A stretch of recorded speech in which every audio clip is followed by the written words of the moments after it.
Hello everyone. In this video I'm going to talk about how to make the Tunisian purl stitch.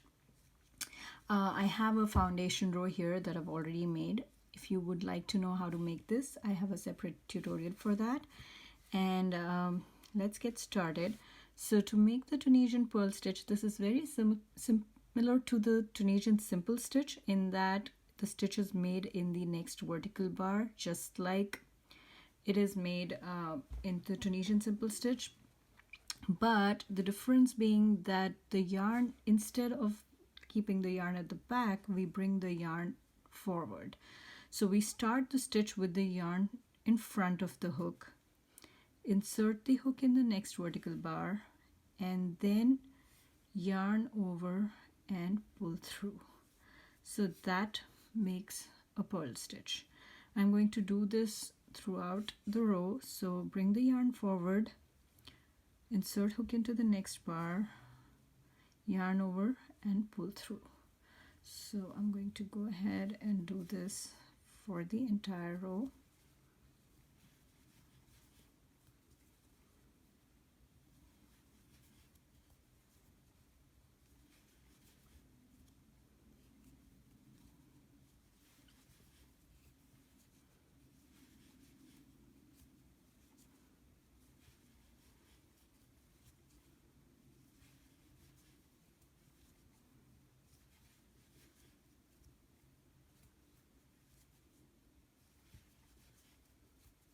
And the last stitch is made just like any other, where you pick up the last two vertical bars and make a stitch there. So this is how it looks after the forward pass.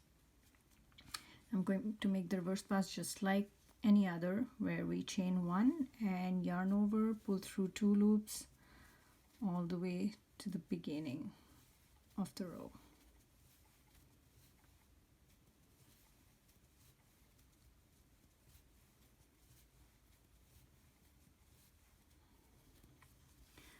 So this is how the purl stitch looks, and this is how it looks at the back.